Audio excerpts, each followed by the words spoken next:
Hello. Remember America and the planet Earth and the entire solar system and the entire rest of the universe. I'm just covering my bases. We don't know who's out there. The name of my upcoming children's illustrated book is Not Me on PublishAmerica.com. Look for it. I think you'll enjoy it. But today I'm here to tell you a little vignette, a little story about a time when I was a much younger teacher, quite a few years ago when I was just starting.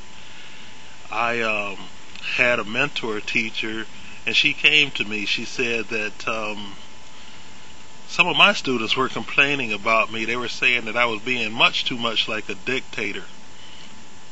I didn't really realize that, but it was some concern to me, and I even asked her, well, what could I do? What could I do to make myself seem more fair in the eyes of these children? It is important to be able to get along with your class.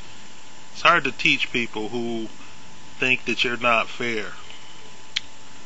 So she came up with the idea that I use a suggestion box.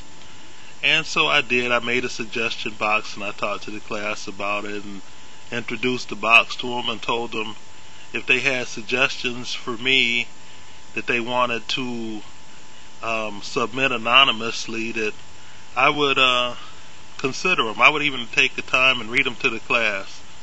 Well, that went well for a week or so, but one day I looked in the suggestion box and I was reading the suggestions to the class and commenting on my willingness to carry out their suggestions and whether they were reasonable and what have you.